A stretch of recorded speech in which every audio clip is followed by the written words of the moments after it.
In our earlier videos, we had discussed that most mathematics is made up of expressions, and these expressions contain variables, for example, x, y, z, etc.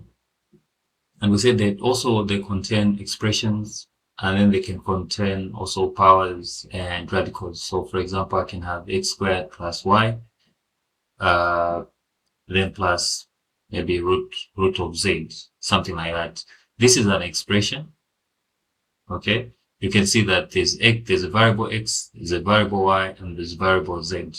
The variable x is raised to a power. Variable y is not raised to a power. Maybe it's got a power of 1. And then this one has got a radical.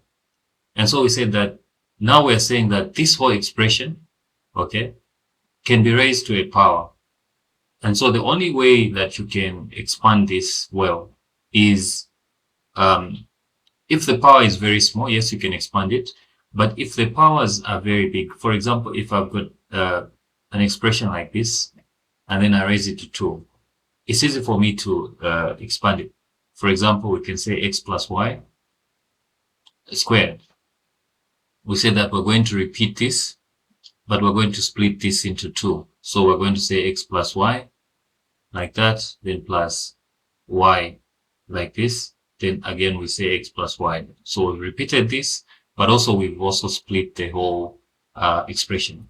So this is going to give us x squared plus, this is xy, that's xy, so 2xy. Then we can have this one also as y squared, so that's y squared.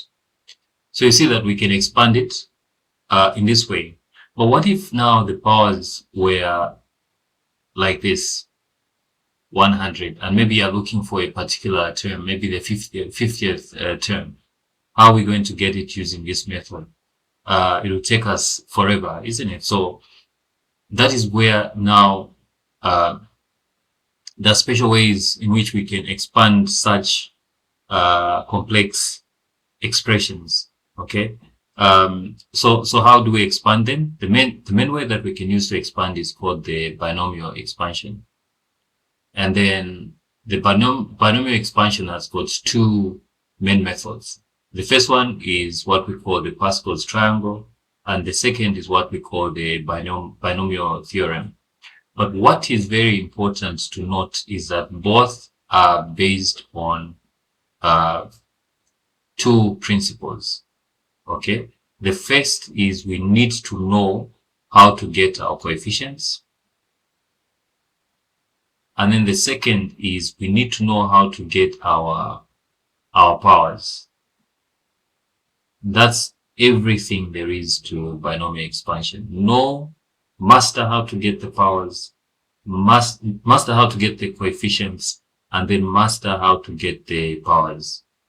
If you can master these 2 things, then you can solve any binomial problem.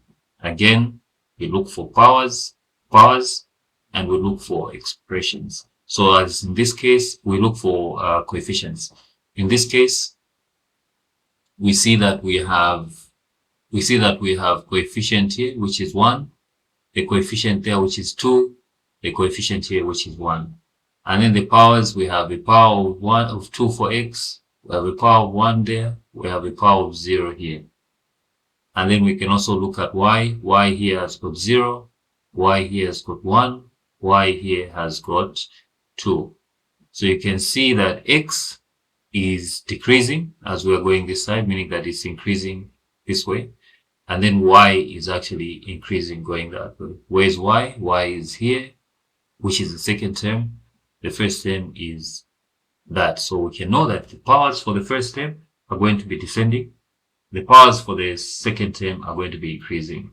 Then these are prescribed when it comes to the Pascal's triangle. And then when it comes to the binomial theorem, there's a special mathematical concept that we're going to use, which we are going to look at in a few sessions. So let's begin with the Pascal's triangle, and then we'll go to the binomial expansion.